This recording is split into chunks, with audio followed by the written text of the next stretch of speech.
ونستغفره ونؤمن به ونتوكل عليه ونعوذ بالله من شرور أنفسنا ومن سيئات أعمالنا من يهده الله فلا مضل له ومن يضلل فلا هادي له ونشهد أن لا إله إلا الله وحده لا شريك له ونشهد أن سيدنا ومولانا محمدا عبده ورسوله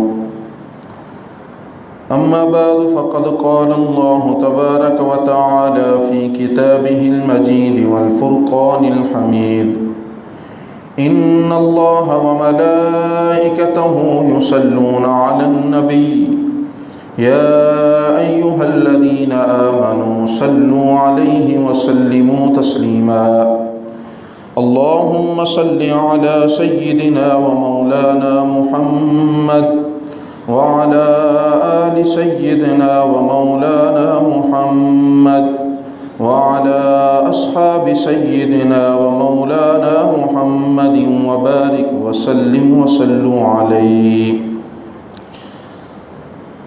اللہ رب العالمین کا شکر ادا کرتے ہیں کہ اللہ تعالیٰ نے ہمیں ایک مرتبہ پھر سے اپنی زندگیوں میں جمعۃ المبارک کا فضیلتوں، رحمتوں اور برکتوں والا دن جمعۃ المبارک کا دن نصیب فرمایا ہے۔ ہم اس بات پر بھی اللہ کا شکر ادا کرتے ہیں کہ اللہ تعالیٰ نے ہمیں حضور نبی اکرم صلی اللہ علیہ وسلم کا امتی اور غلام بنایا ہے۔ حضور ہمارے آقا و مولا ہیں، ہادی و رہنما ہیں، رہبر ہیں۔ ہم آپ صلی اللہ علیہ وسلم کے امتی اور غلام ہیں، اور اپنی اس نسبت پر ہم فخر محسوس کرتے ہیں، اور اللہ رب العالمین کا جتنا بھی شکر ادا کریں یہ کم ہے۔ اللہ رب العالمین قرآن پاک میں ارشاد فرماتے ہیں، اعوذ باللہ من الشیطان الرجیم، بسم اللہ الرحمن الرحیم، تبارک الذی بیدہ الملک وہو علی کل شیء قدیر، الذی خلق الموت والحیاۃ لیبلوکم ایکم احسن عملا، صدق اللہ العظیم۔ حضرات گرامی، اللہ رب العالمین کی طرف سے بھیجا گیا ماہ مبارک ماہ رمضان، جو نیکیوں کا موسم بہار ہے، نیکیوں کا سیزن تھا، وہ اب ہم سے رخصت ہو چکا ہے۔ آج عید الفطر کا دوسرا دن ہے، 2 شوال ہے۔ ماہ رمضان المبارک ماہ سیام یعنی کہ روزوں کا مہینہ، ماہ قیام یعنی کہ تراویح اور تہجد کا مہینہ۔ ایک بندہ مومن کو تہجد تو پورا سال پڑھنی چاہیے، یہ اللہ رب العالمین کے قرب کا ذریعہ ہے، لیکن تراویح چونکہ صرف ماہ رمضان میں ہوا کرتی ہے، اس لیے یہ تراویح کا مہینہ اور قیام کا مہینہ اس کو کہا جاتا ہے۔ اور ماہ رمضان میں آپ نے دیکھا کہ بہت ساری برائیاں جو معاشرے کے اندر عام ہوتی ہیں وہ اس مہینے میں رک جایا کرتی ہیں، ختم ہو جایا کرتی ہیں، اور اگر بالکل ختم بھی نہیں ہوتی تو قدرے کم ہو جایا کرتی ہیں۔ مولانا سید ابوالعلا مودودی نے رحمہ اللہ نے اسی لیے ماہ رمضان کو اور امت مسلمہ کا آپس میں جو موازنہ کیا تھا وہ اسی طرح کیا تھا کہ جس طرح کہ کوئی سکتے کا مریض ہو اور کچھ سمجھ نہ آ رہی ہو کہ وہ ابھی زندہ ہے یا مر چکا ہے، تو پھر آئینہ یا ایک شیشہ اس کی ناک کے آگے کیا جاتا ہے، اگر تو اس پر کچھ دھندلاہٹ اس شیشے پر آ جائے تو پتہ چل جاتا ہے کہ یہ مریض ابھی زندہ ہے، ابھی اس کی جان نہیں نکلی ہے۔ فرمایا کہ اگر ایک معاشرے کے اندر برائی عام ہو گئی ہو، لیکن ماہ رمضان المبارک کے اندر اگر اس معاشرے کے اندر نیکیاں عام ہو جائیں، برائیاں قدرے کم ہو جائیں، تو پھر سمجھ لیجئے کہ ابھی دین باقی ہے، ابھی مسلمان باقی ہیں۔ لیکن اگر ماہ رمضان میں بھی وہ تمام کام نہ رکیں جو اللہ کی نافرمانی والے کام ہیں، تو پھر ایسی قوم پر انا للہ و انا الیہ راجعون پڑھ لینا چاہیے کہ وہ اپنی موت آپ مر چکی ہے، ان کے اندر سے اسلام ختم ہو چکا ہے۔ یہ مہینہ ماہ رمضان المبارک کا جو مہینہ گزرا ہے، یہ نفس پر کنٹرول کرنے کا مہینہ تھا۔ بہت ساری چیزیں، جھوٹ، غیبت، طانے تشنیع اور حرام کھانا اور بہت ساری ایسی جائز خواہشات بھی تھیں کہ جن سے انسان صبح سے لے کر شام تک اپنے آپ کو روکے رکھتا تھا۔ نبی اکرم صلی اللہ علیہ وسلم نے ارشاد فرمایا کہ جس نے ماہ رمضان مبارک کے اندر جھوٹ بولنا نہ چھوڑا تو وہ چاہے بھوکا رہے چاہے پیاسا رہے، اللہ رب العالمین کو اس کی بھوک اور پیاس کی کوئی ضرورت نہیں ہے۔ یعنی کہ یہ اس طرح اپنے نفس پر قابو کرنے کا مہینہ تھا، اور یہ مہینہ صدقات اور خیرات کا مہینہ تھا۔ بہت سارے لوگ اس مہینے میں اپنے مال کی زکوٰۃ نکالتے ہیں، اللہ کے راستے میں صدقات دیتے ہیں، اور عید الفطر کے موقع پر تو خصوصاً ہر بندہ مومن، ہر مسلمان جو عید کی نماز سے پہلے اس دنیا میں آ جاتا ہے، اس کا بھی صدقہ فطر نکالا جاتا ہے، جو یتیموں، مساکین، فقراء، بیواؤں اور ضرورت مندوں کے کام آتا ہے، اور سارے لوگ مل کر اس پر جو ہے وہ خوشحالی کے ساتھ اپنی عید مناتے ہیں۔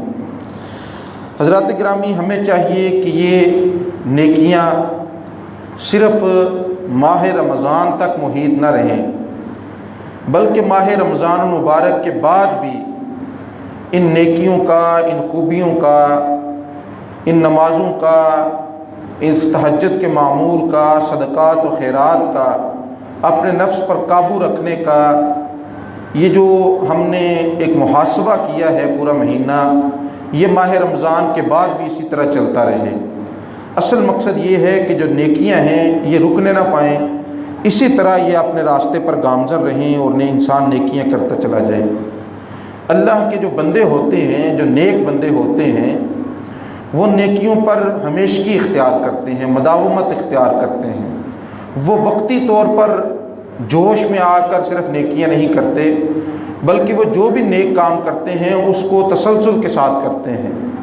حضور نبی اکرم صلی اللہ علیہ وسلم نے ارشاد فرمایا کہ جذبات میں آ کر اور اپنے آپ کو کسی وقتی کوئی کسی کی تقریر سن کر، کوئی تحریر پڑھ کے، یا کوئی جو ہے خاص واقعہ دیکھ کر انسان جذبات میں آ کر اپنے ساتھ وعدے نہ کر بیٹھے کہ میں اب پوری رات نمازیں پڑھوں گا اور پورے دن روزے رکھوں گا اور میں اپنے آپ کو جو ہے فلاں کام میں لگائے رکھوں گا۔ یہ جذبات میں آ کر کام نہیں کرنا چاہیے۔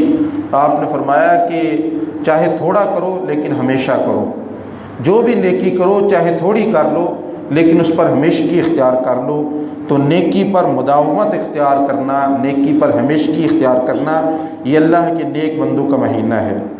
اس لیے ہمیں رمضان کے بعد بھی نیک اعمال کرنے ہیں، اور کوئی بھی مہینہ، خواہ وہ شوال ہو، ذوالقعدہ ہو، ذوالحج ہو، محرم ہو، سفر ہو، 12 کے 12 مہینے، یہ پورے کا پورا سال، یہ روزانہ جو بھی دن نکلتا ہے یہ اللہ رب العالمین کے مہینے ہیں۔ صرف رمضان اللہ کا مہینہ نہیں ہے بلکہ پورا سال اللہ کا ہے۔ تو ہر سال میں ہم نے ہر مہینے میں اور ہر روز میں اللہ رب العالمین کی یاد کو اپنے دلوں میں تازہ رکھنا ہے۔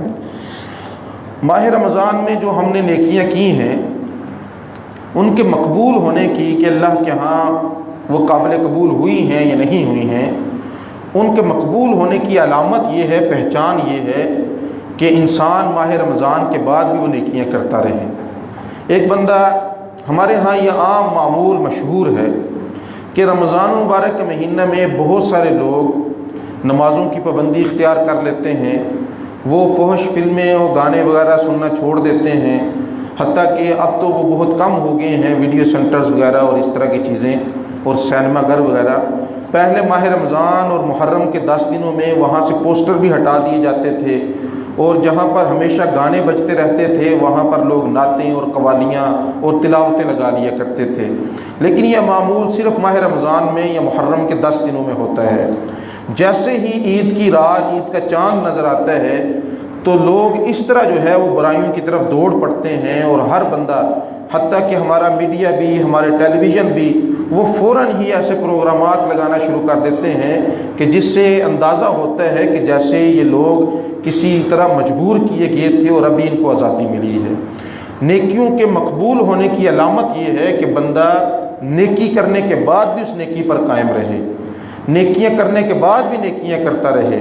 اللہ رب العالمین کا قرآن پاک کے اندر ایک فرمان ہے، ایک اصول بتا دیا گیا ہے کہ جو انسان نیکیاں کا ان الحسنات یذہبن السیئات، نیکیاں انسان کی برائیوں کو ختم کر دیتی ہیں۔ اگر بندے سے کبھی کوئی غلطی ہو گئی، کوئی کوتاہی ہو گئی، گناہ سرزد ہو گیا، تو پھر جب وہ کوئی نیکی کرتا ہے تو وہ نیکی اس کے گناہ کو ختم کر دیتی ہے، مٹا دیتی ہے۔ اللہ تعالیٰ اس نیکی کے صدقے، اس نیکی کے بدلے اس کے گناہوں کو ختم کر دیا کرتے ہیں۔ لیکن اگر اسی اصول کو دیکھا جائے تو یہ اصول اس کے برعکس بھی جاتا ہے کہ جو گناہ ہیں وہ نیکیوں کو بھی مٹا دیا کرتے ہیں۔ کبھی کبھار انسان نے بہت ساری نیکیاں کی ہوتی ہیں، پھر بالآخر آ کر وہ اس سے کوئی ایسی برائی ہو جاتی ہے کہ جو اس کے پچھلی تمام نیکیوں کو ضائع کر دیتی ہے۔ قرآن پاک میں اس کے لیے لفظ سورہ حجرات میں وہ اگرچہ کسی اور معنی میں استعمال ہوا، لیکن فرمایا ان تحبط اعمالکم، تمہارے اعمال کو ختم کر دیں گی، تمہارے اعمال کو برباد کر دیں گی۔ یعنی کہ کچھ گناہ انسان کے ایسے ہوتے ہیں کہ جو انسان کے گناہوں کو برباد کر دیا کرتے ہیں۔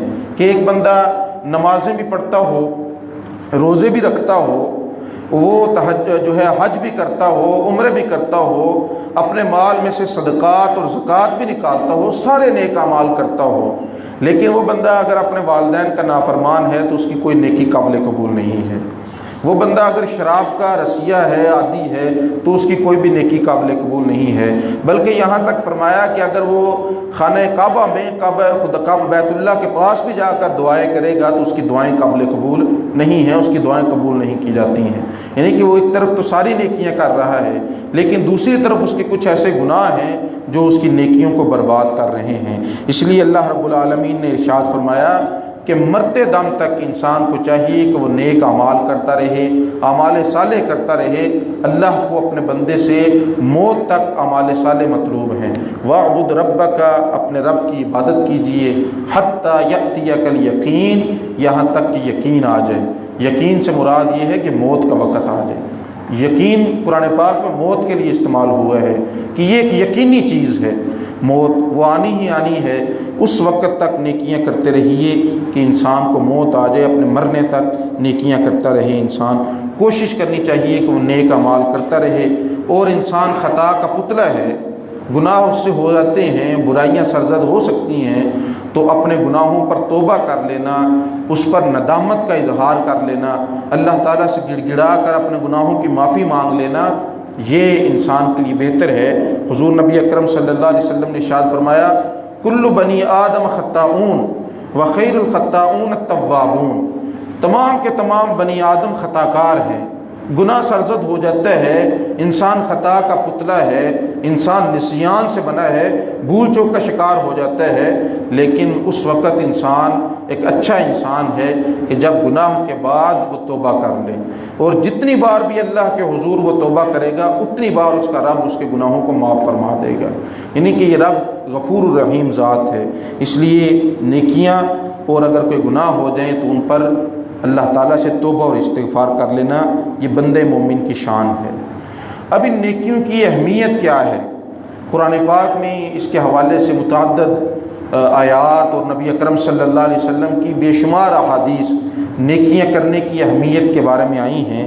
چند ایک آپ لوگوں کے سامنے میں یہاں پر ذکر کر دوں۔ دین اسلام ایک بندہ مومن کو ہمیشہ اعمال صالح کرنے کا حکم دیتا ہے اور برے اور گندے کاموں سے رکنے کا حکم دیتا ہے کہ انسان کوشش کرے کہ وہ ہمیشہ اچھے کام کرتا رہے، اور جو گندے اور غلیظ اور برے کام ہیں، گناہ کے کام ہیں، ان کاموں سے اپنے آپ کو بچاتا رہے، اپنے آپ کو محفوظ رکھتا رہے۔ اور دین اسلام مجھ سے اور آپ سے جو چاہتا ہے وہ چند ایک چیزیں ہیں، کوئی زیادہ لمبا چوڑا کام نہیں ہے۔ دین اسلام یہ چاہتا ہے کہ ایک بندہ مومن حسن اخلاق کا پیکر ہو، اس کے اندر اچھے اخلاق ہوں، اس کے اندر برے اخلاق نہ ہوں، وہ اچھے اخلاق کا پیکر ہو، اچھے اخلاق کا خوگر ہو، کوئی دوسرا اس کو دیکھے تو اس کو خدا یاد آ جائے۔ ایک مومن کی شان یہ ہے کہ جب کوئی بندہ اس کو دیکھے تو وہ اس مومن کو دیکھ کر اس کو خدا یاد آ جائے۔ اس طرح کا صاف ستھرا، باوقار، ایک اچھی زندگی گزارنے والا، اچھی گفتگو کرنے والا، اچھی باتیں کرنے والا، لوگوں کے ساتھ معاملات اور ملاقات اچھے طریقے سے کرنے والا، یہ ایک بندہ مومن کی پہچان ہے جو دین اسلام ہم سے چاہتا ہے، جو دین اسلام کو مطلوب ہے۔ مومن جو ہے وہ بد زبان نہیں ہوتا۔ مومن وہ ہم نے اس پر رمضان المبارک سے پہلے تقریباً 5 خطبات میں ایک تفصیل سے گفتگو کی تھی کہ مومن کے اندر جو زبان کی برائیاں ہیں وہ مومن کی شایان شان نہیں ہے۔ مومن وہ نہیں ہوتا کہ جو تانے دے، جو طنز مارے، جو جھوٹ بولے، جو بہتان باندھے، جو لوگوں کو بلا وجہ پریشان کرے۔ حضور نبی اکرم صلی اللہ علیہ وسلم نے ارشاد فرمایا، المسلم من سلم المسلمون من لسانہ و یدہ، مسلمان وہ ہے کہ جس سے دوسرے مسلمان اس کے ہاتھ سے بھی محفوظ رہیں اور اس کی زبان سے بھی محفوظ رہیں۔ یعنی کہ ایک مومن دوسرے مومن کو نہ تو اپنے ہاتھ سے تکلیف دیتا ہے اور نہ اپنی زبان سے تکلیف دیتا ہے۔ ہاتھ سے تکلیف دینے کی بہت سارے ذرائع ہیں، بہت سارے طریقے ہیں، اور زبان سے تکلیف دینے کے بھی، جس میں جھوٹ بھی کسی پر باندھنا آ جاتا ہے، غیبت بھی آ جاتی ہے، بہتان تراشی بھی آ جاتی ہے، تانا اور طنز دینا بھی آ جاتا ہے، فحش گفتگو کرنا بھی آ جاتا ہے، اور کسی کا بلا وجہ مذاق اڑانا بھی یہ بھی آ جاتا ہے۔ یہ ساری چیزیں، اور ایک مومن اچھی سوچ کا حامل ہوتا ہے۔ اسلام یہ چاہتا ہے کہ ایک بندہ مومن اس طرح کا بندہ ہو کہ جس کی سوچ اچھی ہو، جس کی سوچ کا زاویہ اچھا ہو۔ منفی سوچ والا بندہ ایک مومن کہلانے کے قابل نہیں ہے۔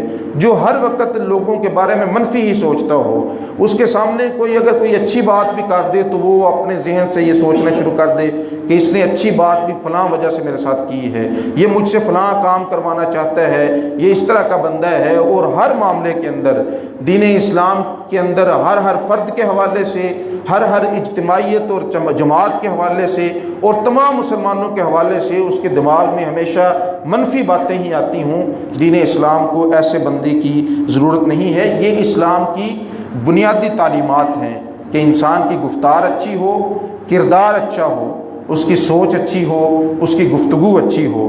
تو یہ اعمال صالح، یہ نیک کام دین اسلام کو مطلوب ہیں۔ انہی کے بدلے میں اللہ رب العالمین نے جنت رکھی ہے، اور انہی کے بدلے میں اللہ رب العالمین نے مغفرت کا سامان رکھا ہے۔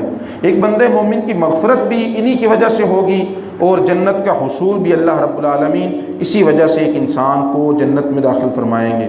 یہ جو زندگی اور یہ جو موت کا اللہ تعالیٰ نے ایک نظام رکھا ہے کہ ہر انسان دنیا میں آئے گا، چند اعمال کرے گا، اور پھر بالآخر اس دنیا سے جانا ہے۔ کوئی اس دنیا پہ ہمیشہ رہنے والا نہیں ہے، ہمیشہ رہنے کے لیے نہیں آیا ہے۔ ہر انسان نے کل نفس ذائقۃ الموت، ہر ذی روح نے موت کا ذائقہ چکھنا ہے۔ یہ موت اور زندگی کی کشمکش، یہ نظام حیات و موت اللہ رب العالمین نے کیوں رکھا ہے؟ فرمایا سورہ ملک کے اندر، الذی خلق الموت والحیات، وہ ذات، کون سی ذات؟ بڑی بابرکت ذات، اللہ رب العالمین کی ذات، کہ جس نے پیدا کیا ہے۔ پہلے موت کا تذکرہ فرمایا ہے، اللہ نے موت کو پیدا فرمایا، پھر اللہ تعالیٰ نے زندگی کا تذکرہ فرمایا، والحیات، پھر زندگی کو پیدا فرمایا۔ یہ دونوں چیزیں کیوں پیدا فرمائی ہیں؟ الذی خلق الموت والحیات لیبلوکم، مجھے آزمانے کے لیے، آپ کو آزمانے کے لیے، لیبلوکم، وہ ہمیں آزماتا ہے، ایکم احسن عملا، کہ کون ہے تم میں سے جو نیک اعمال کرتا ہے، تم میں سے کون ہے جو اچھے اعمال کرتا ہے۔ یعنی کہ صرف ماہ رمضان المبارک تک نیک اعمال محدود نہ ہوں، بلکہ ساری زندگی موت تک، جس طرح میں نے پہلے آیت آپ لوگوں کے سامنے رکھی ہے، وَاعْبُدْ رَبَّكَ حَتَّى يَأْتِيَكَ الْيَقِينُ، اپنے رب کی عبادت کرتے جاؤ یہاں تک کہ موت آ جائے، یہاں تک کہ یقین آ جائے۔ اور یہ موت تک انسان کو چاہیے کہ وہ نیک اعمال پر ہمیشگی اختیار کرتا رہے۔ اللہ رب العالمین اس کو جو ہے وہ آزماتے ہیں۔ قرآن پاک کی جو سمری ہے، سمری آف دی قرآن، پورے قرآن کا جو خلاصہ ہے وہ بھی یہی ہے۔ پورے قرآن کا خلاصہ نبی اکرم صلی اللہ علیہ وسلم نے جس صورت کو بیان فرمایا ہے، قرآن پاک کی 2 صورتیں، ایک قرآن پاک کے بالکل آغاز کے اندر آتی ہے، اور ایک قرآن پاک کی آخری صورتوں کے اندر آنے والی ایک صورت ہے۔ آغاز والی صورت کو اللہ رب العالمین نے قرآن کی تمہید بتایا ہے کہ قرآن کی تمہید سورہ فاتحہ ہے۔ اگر قرآن پاک کا دیباچہ تمہید آپ سمجھنا چاہتے ہیں کہ اس کتاب کے اندر کیا ہے، تو اس کتاب کو سمجھنے کے لیے سب سے پہلے سورہ فاتحہ کو پڑھ لیجئے۔ یہ قرآن پاک کی تمہید ہے، یہ وہ دعا ہے کہ جس دعا کے بدلے میں اللہ رب العالمین نے پورے قرآن پاک کو نازل فرمایا ہے۔ یہ سورہ فاتحہ کے اندر ہم ہر نماز میں اور ہر نماز کی ہر رکعت کے اندر، اور اس نماز جو ہے وہ فاتحہ کے بغیر نماز ہی نہیں ہے، ہر رکعت کے اندر ہم اللہ رب العالمین سے دعا مانگتے ہیں، اہدنا الصراط المستقیم، اے اللہ ہمیں سیدھے راستے کی ہدایت دے دیجئے، صراط الذین انعمت علیہم غیر المغضوب علیہم ولا الضالین، کن لوگوں کا راستہ؟ ان لوگوں کا راستہ ہے اللہ جن پر تو نے اپنا انعام اور فضل کیا، اور ان لوگوں کا راستہ ہمیں نہ دکھانا جن پر تیرا غضب ہوا اور جو گمراہ ہوئے۔ اب اللہ رب العالمین ہماری اس دعا کے بدلے میں پورے کے پورے قرآن پاک کو نازل فرماتے ہیں کہ یہ تمہاری دعاؤں کا نتیجہ ہے، اس سے رہنمائی لے لو، تم ہدایت پا جاؤ گے۔ اس کے اندر انعام شدہ انعام یافتہ لوگوں کے قصے ہیں، اور اسی کے اندر مغضوب اور ولا الضالین لوگوں کے واقعات ہیں، ان کے مطابق اپنی ہدایت کر لو، تم سدھر جاؤ گے۔ تو یہ قرآن پاک کی تمہید ہے۔ آخری صورتوں کے اندر قرآن پاک کا خلاصہ اللہ رب العالمین نے بیان فرمایا ہے، اور وہ قرآن پاک کی مختصر ترین صورت ہے۔ صحابہ کرام رضوان اللہ علیہم اجمعین کا یہ معمول تھا کہ وہ روزانہ کی بنیاد پر ایک دوسرے کو اس صورت کی تلاوت کر کے سنایا کرتے تھے، بلکہ اگر مبالغتاً اس پر بات کی جائے تو ہر مجلس کے اندر جب بھی وہ ایک دوسرے سے ملاقات کرتے تو سب سے پہلے السلام علیکم کے بعد ایک دوسرے کو اس صورت کو پڑھ کر سنایا کرتے تھے۔ وہ صورت کیا ہے؟ فرمایا بسم اللہ الرحمن الرحیم والعصر، قسم ہے زمانے کی، اس کی ہم تشریح اور تفصیل میں نہیں جاتے۔ ان الانسان لفی خسر، سارے کے سارے انسان گھاٹے کا سامان کر رہے ہیں، سارے کے سارے انسان خسارے میں ہیں، نقصان اٹھا رہے ہیں۔ الا الذین آمنوا، سوائے ان لوگوں کے جو ایمان لے آئے، وعملوا الصالحات، اور نیک عمل کرتے رہے، وتواصوا بالحق وتواصوا بالصبر، اور ایک دوسرے کو حق کی تلقین کرتے رہے، اور حق پر ثابت قدمی کے بعد جب ان پر مصیبتیں آئیں، وتواصوا بالصبر، تو پھر ایک دوسرے کو صبر کی دعوت دیتے رہے، صبر کی نصیحت کرتے رہے۔ یہ ان لوگوں کی نشانیاں ہیں کہ جو خسارے سے بچ گئے، جو نقصان سے بچ گئے۔ تو فرمایا کہ اعمال صالحہ سے دوری، اعمال صالحہ سے اپنے آپ کو روکے رکھنا در حقیقت یہ نقصان کا باعث ہے، یہ خسارے کا باعث ہے۔ اسی لیے اللہ رب العالمین نے قرآن پاک کے اندر ارشاد فرمایا کہ جن لوگوں پر اللہ تعالیٰ اپنی رحمت فرماتا ہے، اولئک سیرحمہم اللہ ان اللہ غفور الرحیم، غفور الرحیم ذات، معاف کرنے والی ذات، رحم کرنے والی ذات ان لوگوں پر رحم کرتی ہے۔ کن لوگوں پر؟ والمؤمنون والمؤمنات، مومن مردوں پر اور مومن عورتوں پر۔ اللہ کی ذات غفور الرحیم ذات ان لوگوں پر اپنا رحم فرماتی ہے۔ ان مومن مردوں اور مومن عورتوں کی نشانی کیا ہے؟ بعضهم اولیاء بعض، یہ باہم ایک دوسرے کے ساتھ جڑے ہوتے ہیں، ایک دوسرے کے ساتھ محبت کرتے ہیں، ایک دوسرے کے دست و بازو بنتے ہیں، ایک دوسرے کے ساتھ تعاون کرنے والے ہوتے ہیں۔ مومن کی یہ شان نہیں ہے کہ وہ اتحاد کے اندر رکھنا ڈالے، مومن یہ کام نہیں کرتا۔ یہ منافقوں کی نشانی ہے کہ جہاں اتحاد اور اتفاق کی فضا ہو، وہاں فاسق لوگ اور منافق لوگ وہاں پر رخنہ ڈال کر مومنوں کو آپس میں لڑواتے ہیں۔ مومن ہمیشہ اتحاد کی بات کرتا ہے، متحد ہونے کی بات کرتا ہے۔ آج اس بات کی اشد ضرورت ہے امت مسلمہ کے لیے کہ پوری کی پوری امت آپس میں انما المؤمنون اخوہ، مومن آپس میں بائی بائی باندھ جائیں، اور مسلمان ایک دوسرے کے ساتھ کجسد واحد، ایک جسم کی مانند ہو جائیں۔ فرمایا اخوت اس کو کہتے ہیں، چبھے کانٹا جو کابل میں تو ہندوستان کا ہر پیر و جوان بے تاب ہو جائے۔ اخوت اور بھائی چارہ تو اس چیز کا نام ہے کہ اگر کابل اور خراسان اور افغانستان میں کسی مومن کو کانٹا چبھ جائے، تکلیف ہو جائے، تو دوسرے مومن جو ہندوستان میں رہتے ہیں ان کو اس کی تکلیف پہنچے، ان کو اس کا نقصان پہنچے۔ تو مومن آپس میں والمؤمنون والمؤمنات بعضهم اولیاء بعض، یہ ایک دوسرے کے ساتھ اس طرح باہم جڑے ہوتے ہیں، ایک دوسرے کے ساتھ اس طرح محبت کرتے ہیں۔ اور فرمایا کہ یأمرون بالمعروف، مومنین کی شان اور مومنین کی پہچان یہ ہے جن پر اللہ اپنی رحمت فرمائے گا، وہ نیکی کا حکم دیا کرتے ہیں، وہ نیکی کا راستہ ہموار کرتے ہیں، وہ لوگوں کے لیے نیکی کرنا آسان بنا دیتے ہیں۔ وَيَنْهَوْنَ عَنِ الْمُنْكَرِ، اور لوگوں کو برائیوں سے روکنے کی کوشش کرتے ہیں۔ وَيُقِيمُونَ الصَّلَاةَ وَيُؤْتُونَ الزَّكَاةَ، نماز کا نظام قائم کرتے ہیں اور زکوٰۃ کے لیے ماحول بناتے ہیں، اپنے مالوں میں سے زکوٰۃ ادا کرتے ہیں۔ یہ وہ لوگ ہیں کہ جن پر اللہ رب العالمین نے اپنا رحم فرمایا ہے، اور یہی صحابہ اکرام رضوان اللہ علیہم اجمعین کا معمول تھا، اس لیے وہ عزت دار لوگ تھے۔ افسوس کہ آج کا مسلمان ان خوبیوں سے دور ہوتا چلا جا رہا ہے۔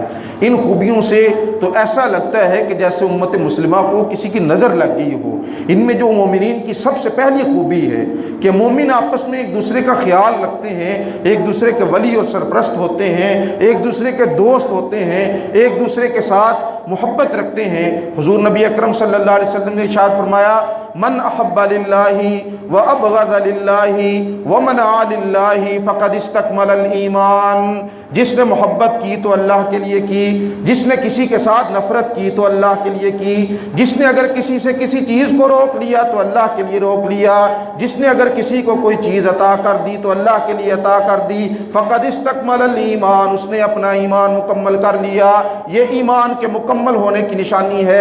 آج ہمیں ضرورت ہے کہ آپس میں ایک دوسرے کے ساتھ اتحاد اور اتفاق کے ساتھ رہیں، ایک دوسرے کے ساتھ متحد ہو کر رہیں۔ اگر پاکستان کے کسی ایک حصے میں کسی مسلمان کو تکلیف پہنچ ہو رہی ہے تو پورے کے پورے پاکستان کے مسلمانوں کو وہ چاہیے کہ وہ اس درد کو محسوس کریں، وہ اس کی تکلیف کو محسوس کریں، اس کے حق میں آواز بلند کریں۔ اور اگر پوری دنیا کے مسلمانوں کو کہیں نہ کہیں کوئی تکلیف پہنچ رہی ہے، اگر ظالم اور جابر اور ناپاک اور بزدل اور غدر عہد کرنے والے صہیونی اور یہودی اور ہندو مسلمانوں کو تکلیف پہنچا رہے ہیں، تو مسلمانوں کا یہ کام ہے، مسلمانوں کا یہ فرض بنتا ہے کہ ان کے خلاف اعلان جہاد بلند کر دیں۔ اگر جہاد نہیں کر سکتے، من رأى منکم منکرا فلیغیرہ بیدہ، اگر منکر کو دیکھتے ہوئے زور بازو کے ساتھ اس منکر کو نہیں روک سکتے، اس برائی کو اگر اپنے زور بازو سے نہیں روک سکتے، تو فإن لم یستطع فبلسانہ، تو پھر اگر اس کی استطاعت نہیں رکھتے تو زبان کے ساتھ اس برائی کو روکنے کی کوشش کریں۔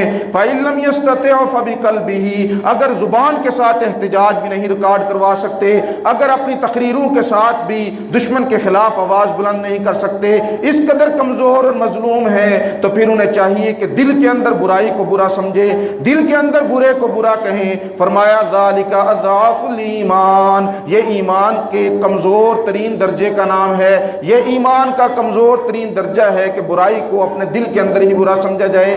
آج ہمیں ضرورت ہے کشمیر کے اندر نہتے مسلمانوں پر جو 70 سالوں سے ظلم و ستم جو روا رکھا گیا ہے، بھارتی فوج، غاصب فوج، ناپاک فوج اپنے ناپاک بوٹوں کے ساتھ جو کشمیر کی پاک سرزمین پر قبضہ کیے ہوئے ہے، ان کشمیری مسلمانوں کی مدد کے لیے اعلان جہاد کیا جائے، ان کشمیری مسلمانوں کے حق میں آواز کو اٹھایا جائے۔ اور آج ہم نے جو رمضان المبارک کی خصوصاً 27ویں اور 26ویں رات کو جو ہم نے فلسطین کے اندر دیکھا ہے، وہ مسجد اقصیٰ، وہ بیت المقدس جو ہمارا قبلہ اول ہے، ہمارے دلوں کا تعلق اس کے ساتھ ہے، ہماری زبانوں کا تعلق اس بیت المقدس کے ساتھ ہے۔ ہمارے ایمان کا تقاضا یہ ہے کہ ہم سبحان الذی اسریٰ بعبدہ لیلا من المسجد الحرام الی المسجد الاقصیٰ، کہ جو بیت المقدس جہاں پر نبی اکرم صلی اللہ علیہ وسلم کو سفر معراج کروایا گیا، امام الانبیاء نے جہاں پر تمام انبیاء کو نماز کی امامت کروائی، وہ بیت المقدس، وہاں پر 26 اور 27ویں رات کو جو یہودی جو ہیں وہ صہیونی، وہ ناپاک صہیونی، وہ پاگل اور بے وقوف لوگ، وہ یہودی لوگ کہ جنہوں نے اسلام کے خلاف دشمنی کا نعرہ لگایا اور بیت المقدس کی صفوں کو روندتے ہوئے مسلمانوں پر گولیاں چلائیں، لاتعداد لوگ وہاں پر زخمی ہوئے اور بہت سارے بچے اور بچیاں اور مظلوم مسلمان وہاں پر شہید کر دیے گئے۔ ان کا کوئی جرم نہیں ہے، کوئی ظلم نہیں ہے۔ ہمارا یہ کام بنتا ہے بحیثیت پاکستان، کیونکہ ہم وہ ملک ہیں جو کلمہ لا الہ الا اللہ محمد الرسول اللہ صلی اللہ علیہ وسلم کی بنیاد پر حاصل کیا گیا تھا۔ آج یہ وہ وقت نہیں ہے کہ ہم خاموش ہو کر بیٹھ جائیں اور کہیں کہ ہم محفوظ ہیں، اگر کسی دنیا میں کسی مسلمان پر ظلم ہو رہا ہے ہمیں کیا، ہم تو محفوظ ہیں۔ یہ وہ وقت نہیں ہے۔ پھر رہے ہیں فضا میں خزاں کے ہر کارے، وطن بچاؤ کہ وطن بچاؤ کہ گلستان کا وقت نہیں. ہمیں آج اپنے اپنے گھونسلوں کو بچانے کی ضرورت نہیں، بلکہ پورے کے پورے وطن کو بچانے کی ضرورت ہے، پورے کے پورے باغ کو بچانے کی ضرورت ہے. اس وقت پورے کا پورا یہود اور عیسائی اور ہنود مسلمانوں کے خلاف الکفر ملت واحدہ بن چکے ہیں. وہ سارے مل جل کر مسلمانوں کو ختم کرنے کی کوشش کر رہے ہیں. ہمارے پاکستان کی حکومت کو چاہیے، افواج پاکستان کو دراصل چاہیے کہ وہ یہودیوں کے خلاف اعلان جہاد کریں، وہ یہودیوں کے خلاف اس بات کو واضح کریں کہ ہم یہودیوں کو کبھی بھی اپنے قبلہ اول پر قبضہ کرنے کی ہم ان کو اجازت نہیں دیں گے. آج سے پہلے حضرت عمر فاروق رضی اللہ تعالیٰ عنہ نے اس بیت المقدس کو آزاد کروایا تھا، سلطان صلاح الدین ایوبی نے اس بیت المقدس کو آزاد کروایا تھا. آج بھی ضرورت ہے ان کرداروں کو دوبارہ سے زندہ کرنے کی. لیکن اگر ہمارے حکمران اور 57 اسلامی ملکوں کے حکمران اگر بے حس ہو چکے ہیں، امریکہ اور اسرائیل کے پٹھو بن چکے ہیں، تو پھر میرا اور آپ کا یہ فرض بنتا ہے، بحیثیت مسلمان ہمارا یہ فرض بنتا ہے کہ ہم ان کے خلاف کم از کم جو ہے وہ کلمہ حق بلند کریں، کم از کم ہم اپنا احتجاج ریکارڈ کروائیں، تاکہ وہ یہودی، وہ ناپاک یہودی اس پاک سرزمین سے اپنے ناپاک عزائم کو لے کر وہاں سے باہر دفع ہو جائیں. اور وہ بیت المقدس مسلمانوں کا قبلہ اول ہے، وہ اقصی مسلمانوں کا قبلہ اول ہے، اور وہاں پر مسلمان بہترین طریقے سے آباد ہو سکیں. اسی لیے آج انشاءاللہ یہ جمعۃ المبارک کی فوراً نماز کے بعد ہم انشاءاللہ دعا کے بعد سنتیں ادا کرتے ہی باہر مسجد کے باہر یا باہر سڑک تک ہم ایک مختصراً سی تقریباً 5 یا 7 منٹ کی ایک احتجاجی ریلی ہمیں اپنا احتجاج ریکارڈ کروائیں گے. آپ تمام حضرات سے گزارش ہے کہ اگر ہم اور کچھ نہیں کر پا رہے، اگر ہم وہاں تک جا کر فلسطینیوں کی مدد نہیں کر رہے، تو ہم یہاں پر کھڑے ہو کر ان کے حق میں ایک بات تو کر دیں، تاکہ کہیں وہ اگر ہمیں دیکھیں، پاکستان کے اپنے بھائیوں کو دیکھیں تو انہیں حوصلہ ہو. کیونکہ پوری دنیا کے مسلمانوں کی امید واحد یہ پاکستان، اسلامی ملک پاکستان ہے. اس لیے نماز جمعہ کے فوراً بعد انشاءاللہ ایک احتجاجی ریلی القدس کے نام سے، القدس ریلی کے نام سے انشاءاللہ ہم وہاں باہر سڑک پر، اور اگر ممکن ہوا تو یہیں پر نیچے صرف میڈیا کے ریکارڈ کے لیے اور چند ایک ساتھی وہاں پر گفتگو بھی کریں گے. آپ تمام حضرات سے گزارش ہے کہ کوئی بھی نماز کے بعد نہ جائے. اصل نماز جو ہم ابھی پڑھیں گے یہ تو اللہ رب العالمین قبول کریں گے، لیکن اگر نماز کے بعد ہم اپنے بھائیوں کے لیے دعا نہیں کرتے، ان کے حق میں آواز نہیں اٹھاتے، تو کہیں ایسا نہ ہو کہ ہمارے روزے اور ہماری نمازیں بعد میں کہیں ہمارے منہ پر مار دی جائیں. کیونکہ اصل کام یہ ہے کہ ہم سارے مسلمانوں کے درد کو ساتھ لے کر اٹھیں گے. وآخر دعوانا الحمدللہ رب العالمین.